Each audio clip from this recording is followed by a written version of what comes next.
Nosotros estamos aquí con las mujeres o con los niños. Aquí desvelamos, aquí aguantamos el frío. Estamos aquí bajo el agua. Nosotros aquí estamos con un gran dolor a nuestro pueblo María, porque nosotros estamos en una lucha. La empresa nos vino a dejar un desarrollo, vino a matar a un compañero nuestro. Y hasta los compañeros fueron encarcelados, pero gracias a Dios están ahora. Y los más compañeros todavía tienen orden de captura. Pedimos a ustedes por la visita. Llegaron acá. Ya que ustedes llevan esa noticia, ya no queremos más órdenes de captura en líderes o con los compañeros que siempre participan acá. Pásale hasta allá abajo. Solo que se fueron todos los compañeros allá abajo.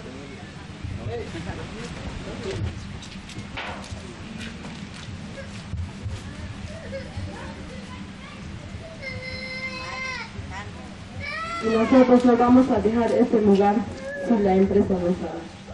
Vamos a estar aquí hasta que la empresa que salga en nuestro pueblo. Tal vez ustedes también, doctor, las fotos que están acá y qué desarrollo nos vienen a dejar.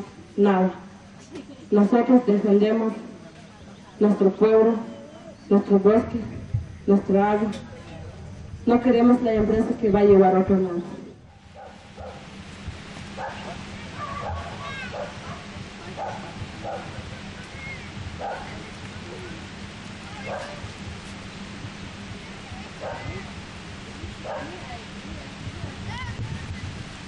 Bueno, la empresa llegó a Santa Cruz Varías, como ya dije anteriormente, en el 2007. En el 2005, para ser exactamente, se empezó a rumorar en Varías que iba a haber explotación minera. Entonces, a raíz de eso se hizo la primera consulta popular de buena fe, el 23 de junio del 2007, para ser exactos, donde más de 46,000 personas dijeron no a la explotación minera ni a los recursos naturales. En estas 46,000 personas, toda y cada una de ellas empadronadas, personas adultas con poder a ejecutar el voto.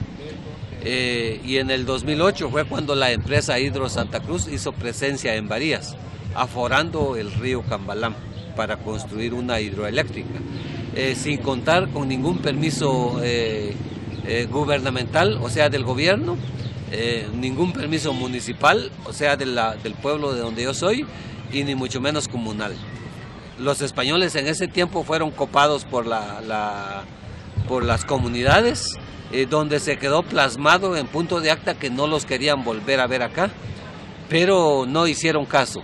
Entonces ellos accedieron a comprar las tierras en el 2009 a través de testaferros, les llamamos acá, o sea, de segundas o terceras personas, engañando a la población de Varías que querían las tierras para siembra de café y cardamomo, ya que es una tierra muy productiva para esa clase de productos agrícolas. Así fue como los malos varienses consiguieron las tierras. Ya cuando ellos tenían las tierras en su poder, las traspasaron en manos de españoles. Y en el 2010 es cuando el Ministerio de Energía y Minas dio la concesión a la construcción de la Hidro Santa Cruz en Varías, sin contar si el pueblo aceptaba o no aceptaba el uso de sus aguas.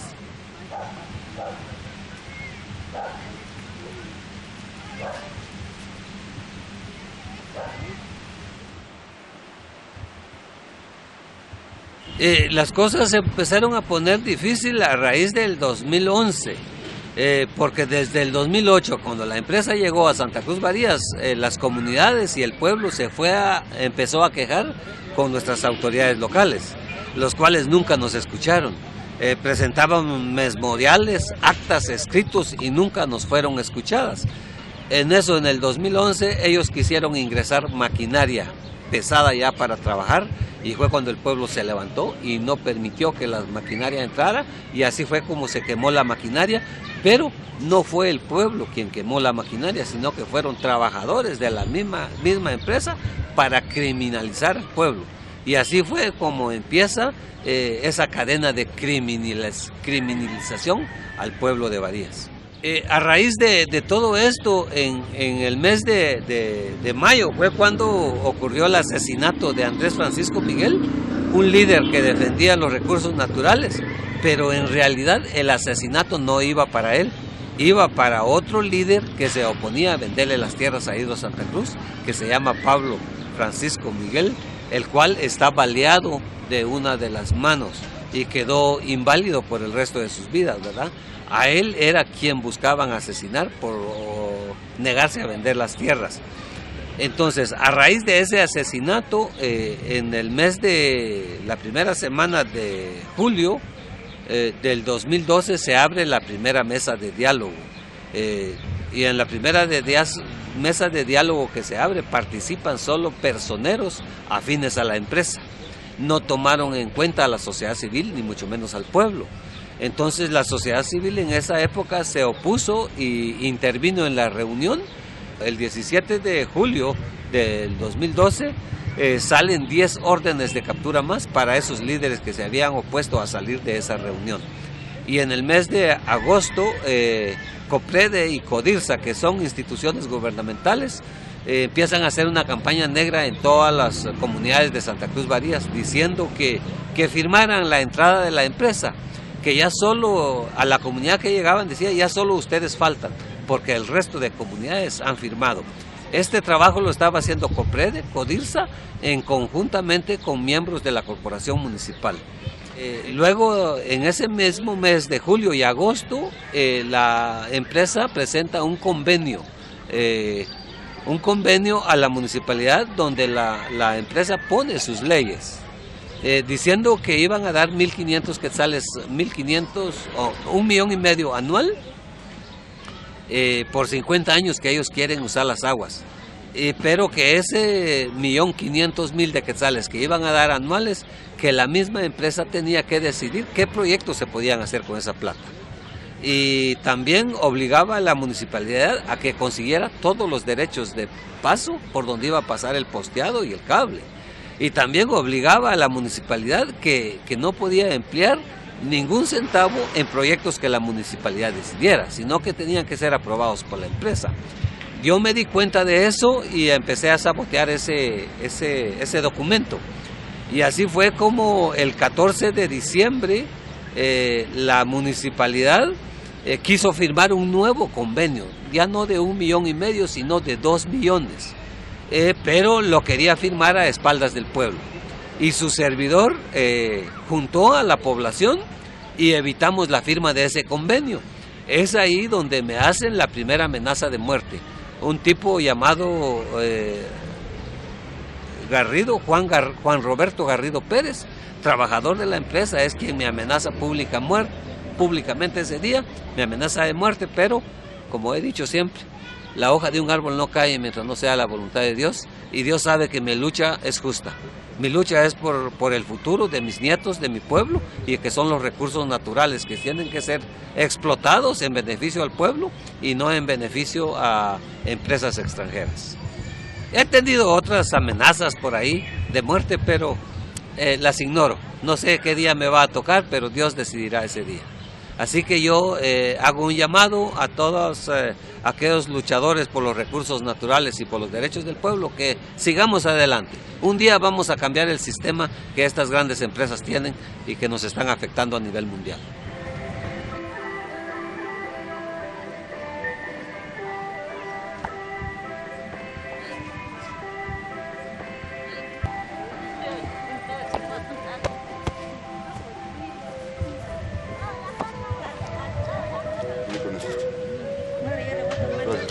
¿Se lava las manos?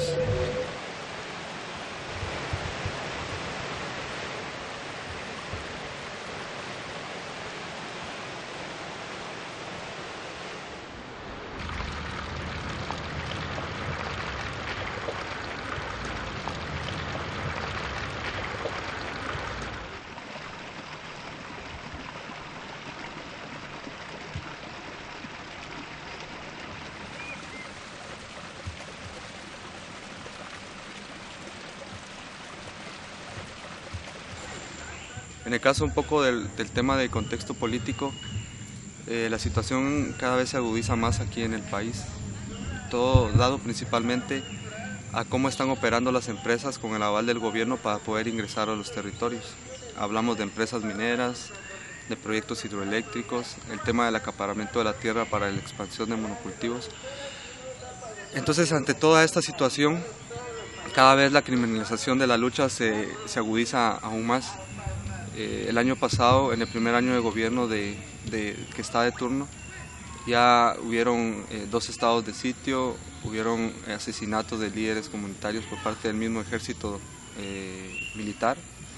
Entonces creemos de que es la línea de trabajo de este gobierno que, justificando la seguridad o la inseguridad que hay en el país, se ha iniciado un proceso de remilitarización en las distintas áreas de Guatemala. Entonces nosotros tenemos bien claro que con la justificación de la inseguridad, el tener como la militarización en las regiones es también asegurar para que las empresas vayan ingresando a los territorios de los pueblos originarios y que garanticen con ello la implementación de sus proyectos.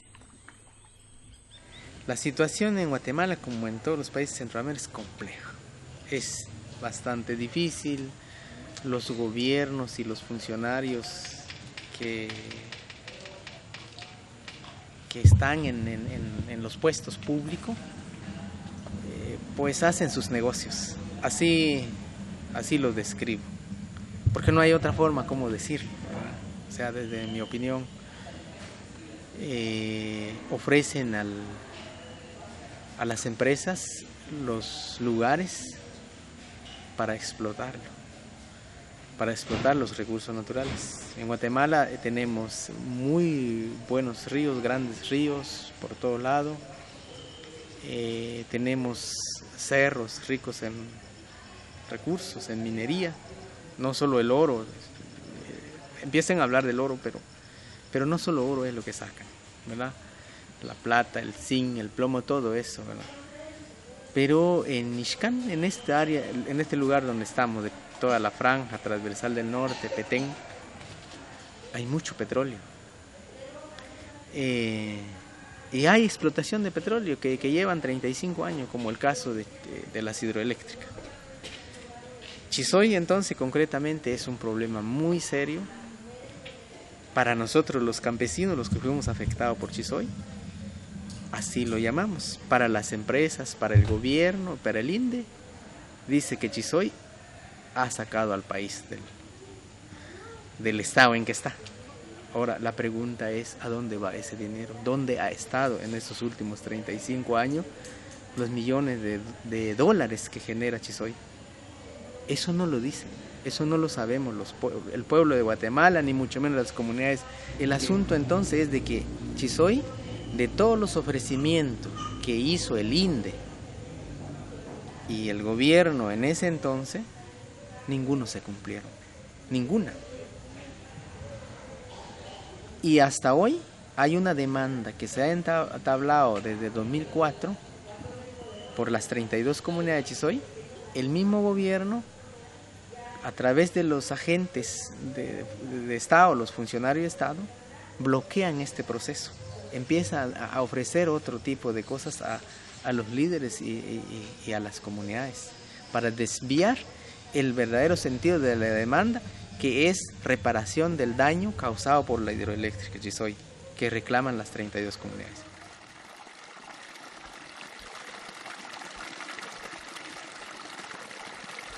Bueno, eso, el riesgo obedece a los grandes planes de los grandes megaproyectos en Latinoamérica, especialmente México, Guatemala, que este sitio es uno de los sitios sagrados de los primitivos, que bueno, si no, de no pararse los proyectos, si son montados los 4 proyectos hidroeléctricos en el Sumacinta, que serían binacionales, pues el sitio arqueológico de Yaxchilán, en el que estamos ahora, sería uno de los sitios lindos, pero a la vez triste, que quedarán su mayoría bajo de agua, ¿no? Es importante que todos conozcamos esta historia y que sepamos que si los proyectos no se detienen, un sitio como este sería una lástima que queden bajo de agua, ¿no? Bueno, para las comunidades en realidad lo que significa es la pérdida absoluta de sus tierras, y ahí sí que de nuevo el desplazamiento forzoso que ha sido constante, principalmente en Guatemala ha sido constante, y que sería una lástima de nuevo volver a sufrir uno de los desplazamientos forzosos para tener que reubicarse o reasentarse, y que específicamente al perder uno sus áreas comunitarias, ¿dónde te alojas? Si en realidad la tierra no crece, lo que crece es la población. El Estado no tendría la capacidad en realidad de poder reubicarnos, ¿no? Entonces se perdería lo sagrado que uno tiene, que es su tierra, ¿no?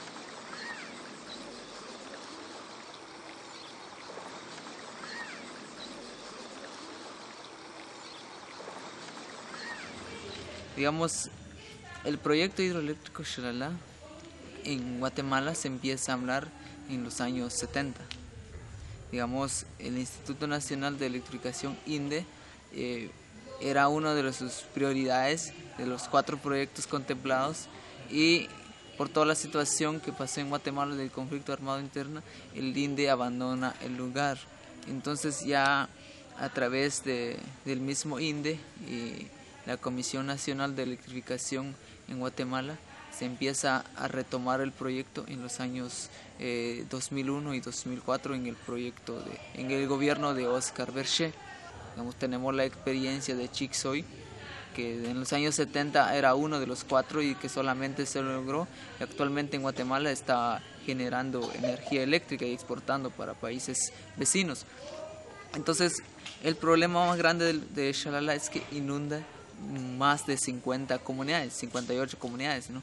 Entonces, las mejores tierras, muchos nacimientos de agua, mucha biodiversidad, digamos, en árboles, en animales, en todo. Entonces afecta directamente la cuenca. Digamos, el agua es parte, el río es parte de la cuenca, es parte del territorio, no es aislado, es en conjunto. Bueno, para nosotros como pueblo maya, nos hablan de proyectos de infraestructuras o proyectos sociales que en realidad no es la ganancia que ellos van a obtener. En realidad las hidroeléctricas generan mucha ganancia, y aquí en Guatemala las grandes empresas son las que van distribuyendo la energía, y ellos van acaparando el territorio, privatizando agua, aprovechando de nuestra potencial hidráulica que tenemos aquí en Guatemala. Sí, digamos, cuando hablamos de esta represión que genera el gobierno militar y empresarial que hoy gobierna en Guatemala de la mano dura, el Partido Patriota, pues cuando vemos todos los gobernantes, todos los ministros, en realidad son militares, ¿no? Nos han catalogado como de criminalizadores, de gente que nosotros nos oponemos al desarrollo, o de guerrilleros, de socialistas. Entonces, en realidad nosotros, desde nuestra identidad como pueblo maya, hemos trabajado en conjunto, desde la familia, desde cada comunidad y nuestras articulaciones entre nosotros como comunidades vecinos. Entonces hemos mantenido, digamos, nuestra identidad de trabajar en conjunto, de tener una buena comunicación, y que nosotros no alteramos el orden social. Nosotros no somos grupos armados, somos comunidades en resistencia que vivimos desde la invasión de los españoles, y que estamos a favor de la vida, de la naturaleza, que luchamos para tener una vida digna, una economía mejor, sustentable, y consumir nuestros propios alimentos nativos que tenemos.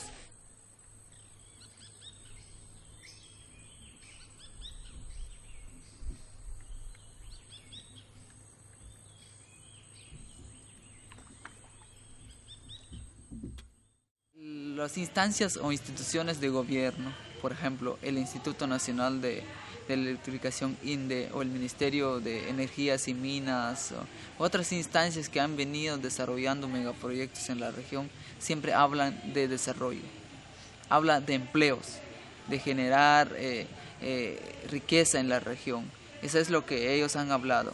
Pero en realidad lo que estamos viendo ahorita es que donde hay hidroeléctrica construida, lo que está generando es que el territorio se está alterando. Digamos, hay compañeros, hay comunidades que perdieron sus tierras, les han mentido de que ellos van a tener grandes ganancias, pero en realidad no lo es.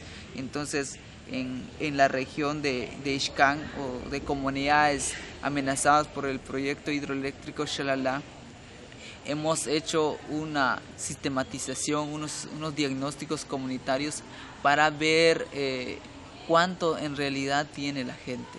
Entonces, uno de los resultados de este diagnóstico es que una familia de 5 o 6 integrantes, miembros, puede vivir de 5.000 a 6.000 quetzales, valorando todo lo que cultiva: su maíz, su frijol, su pescado, sus racimos de bananos, su yuca, su camote, sus gallinas, sus patos, sus chompipes, todo lo que tiene, dándole valor todo lo que consume en un mes. En realidad necesita 5.000 a 6.000 quetzales. Cuando los gobiernos dicen que genera empleo los megaproyectos, en realidad el salario mínimo en Guatemala no pasa más de 2.000 quetzales. Esto significa que la gente que vive actualmente en el lugar donde se piensa construir la hidroeléctrica Xalala, al salir de ese lugar, aunque tenga un empleo que les den un salario de 2.000 quetzales, no alcanza para cubrir los gastos de su familia. Esto significa que allá hay mucha riqueza. Entonces, cuando ellos dicen que vamos a indemnizar, nos vamos a dar 1 millón, 2 millones de quetzales, que en realidad en un año no alcanza para los gastos de 58 comunidades.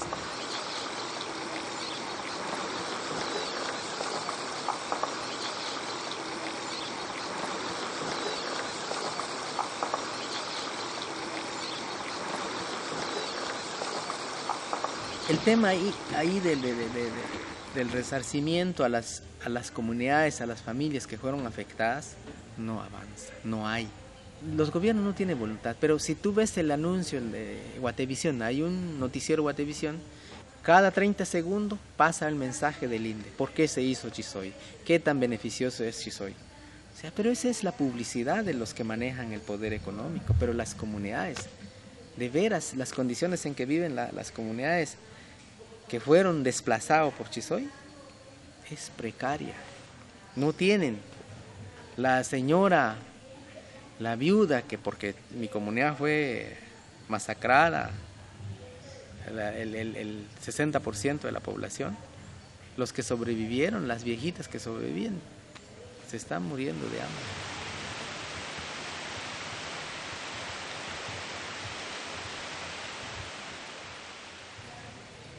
Yo vine a Ixcán en el año 85. Me ubiqué aquí porque creí que me había escapado de toda esa maldad. Pero en el 2005 empieza a circular por los medios de comunicación que se va a construir una hidroeléctrica Xalala y que es la segunda más importante de las hidroeléctricas. Y empiezo a oír todo lo que decían en el caso de Chizoy hace 35 años. Y que va a mejorar la vida de la gente, va a llevar desarrollo a las comunidades, porque se va a construir de la misma manera como se hizo Chizoy. Yo sabiendo qué fue lo que pasó en Chizoy, digo, ¿y ahora qué? O sea, nos va a pasar otra vez lo que... Voy a volver a vivir, a revivir lo que me había tocado vivir.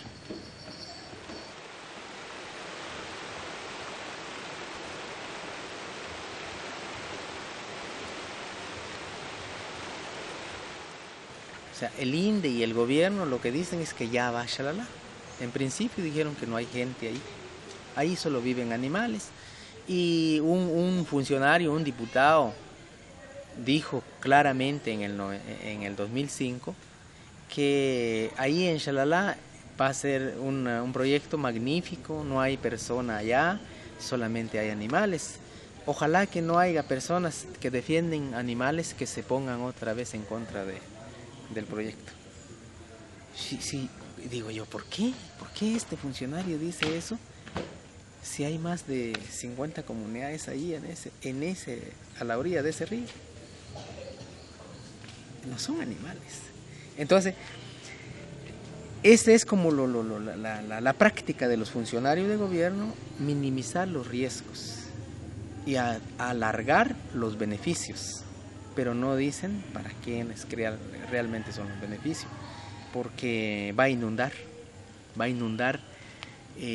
41 kilómetros sobre el río Chizoy, 16.5 kilómetros sobre el otro río que se llama Copón. Bueno, estamos hablando entonces, si es 41 más 16, pues son muchos kilómetros al hacerlo en una sola línea, ¿verdad? Y en todo eso están las comunidades, está la vida de la gente. Ahí viven las personas. No digo que han llegado a vivir ahora, viven desde hace 500, 600 años allí. Algunos tienen 1000 años de estar ahí. Entonces eso es como la expulsión de las verdaderas, las personas que son legítimos dueños de ese territorio,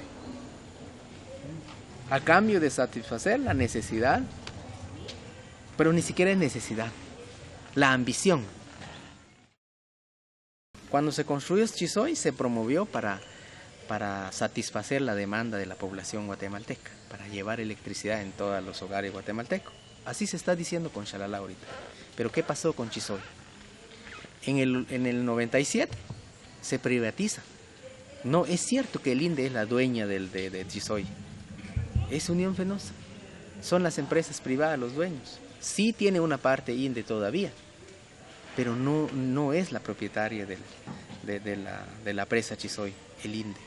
El INDE es la institución del Estado, pero ya no está cumpliendo con su papel de ser una entidad del Estado que vela por la necesidad del pueblo, sino que está promoviendo ahorita, en el caso de Xalala, que lo que está haciendo el INDE es como haciendo la brecha, limpiando, tratando de posicionar en la mente de la población que es proyecto de Estado, pero que realmente los que vienen atrás son las empresas privadas. Entonces, si se ha privatizado Chizoy, ¿a dónde han ido los recursos? En el bolsillo de las empresas, en el bolsillo de los millonarios. Una de las que también hemos visto es ahorita cómo se está infiltrando entre todo el aparato de gobierno el tema de la inteligencia militar. Muchos operadores políticos son exmilitares de la misma línea del gobierno central, que son los que están haciendo el trabajo para las empresas. Una de las formas de cómo se están ingresando a los territorios es la cooptación de líderes. Están ofreciendo programas sociales que a veces también son financiados por las mismas empresas, y con esto están dividiendo a la gente, están haciendo que las resistencias en muchos lugares se debilite por la misma dependencia y la necesidad que la gente tiene de tener acceso por lo menos a garantizar la alimentación. Entonces, esta es una de las estrategias, utilizar los programas sociales como para poder dividir a las personas y que la resistencia se debilite cada vez más. La otra línea de trabajo que se está haciendo es con el tema de la seguridad. Hay muchas empresas que también las lideran exmilitares, y el servicio de la seguridad ahorita para las empresas también está garantizado. Tenemos también bien claro de que el tema de la Policía Nacional Civil y del Ejército obedece principalmente a cubrir los intereses tanto del gobierno como de las empresas transnacionales, y eso se refleja principalmente en las acciones de represión que existen. Las diferentes manifestaciones de resistencia que hay en Guatemala cada vez se vuelven más criminalizadas, se empieza la persecución de líderes, se giran órdenes de captura, y lo peor de todo es que se está introduciendo un ambiente de que si vos te resistís a los proyectos o al supuesto desarrollo que estos proyectos traen para las comunidades, sos tratado de te vinculan con crimen organizado, te vinculan incluso con cargos de terrorismo, que ha sido la línea que se está utilizando ahora. Y como resultado de eso, pues existe ahora una fundación contra el terrorismo que también la lidera un militar. El trabajo de esta fundación, el inicial ahorita ha sido el mapeo de actores.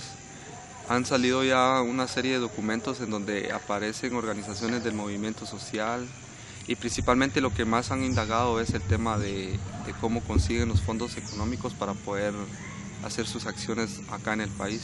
Entonces ha sido la estrategia de la investigación inicialmente de qué organizaciones son, cómo es que estas organizaciones se han mantenido y utilizan ese fondo para promover el terrorismo en el país, que es con relación a la resistencia. Y ahorita en base a eso pues hacer acciones concretas como denunciar comunicados de prensa, de que las organizaciones son las que desestabilizan a la sociedad y que es necesario pues evitar de que sigan teniendo financiamiento para que ya no sigan operando y que no sigan manipulando a las comunidades para que ya no se opongan a estos megaproyectos. Inicialmente el tema de las consultas comunitarias a nivel de legislación del país no son vinculantes para el Estado. Sin embargo, nosotros creemos de que el objetivo principal de las consultas comunitarias es la prevención. Nos hemos dado cuenta de que en muchos lugares, en el caso del occidente del país, donde más se han llevado a cabo estos procesos ancestrales de consulta, la resistencia se fortalece cada vez más. No tenemos garantizado de que signifique que ya estos megaproyectos o estas amenazas que están en los territorios no se vayan a dar. Te dan como la información de los supuestos beneficios que van a tener las comunidades, pero nunca te hablan de los impactos negativos que hay, principalmente el tema de medio ambiente, el conflicto social que provocan. Entonces, con el proceso de consulta comunitaria, haces todo este trabajo de información, de sensibilización, y ya le haces ver a las comunidades cuáles son realmente los impactos de estos megaproyectos, desde lo económico, lo social, lo ambiental, y que realmente se evidencia que no hay ningún beneficio para las comunidades. El tema de la articulación y el fortalecimiento de las bases locales para sumarse a esta articulación es cada vez más importante debido principalmente a todas estas amenazas que cada vez son más. El tema de las concesiones mineras no se ha detenido pese a los casos que se han denunciado de contaminación y de violación de los derechos humanos. Entonces no queda más que fortalecer la organización y poder articularnos para cada vez ser más fuertes y resistir esta represión.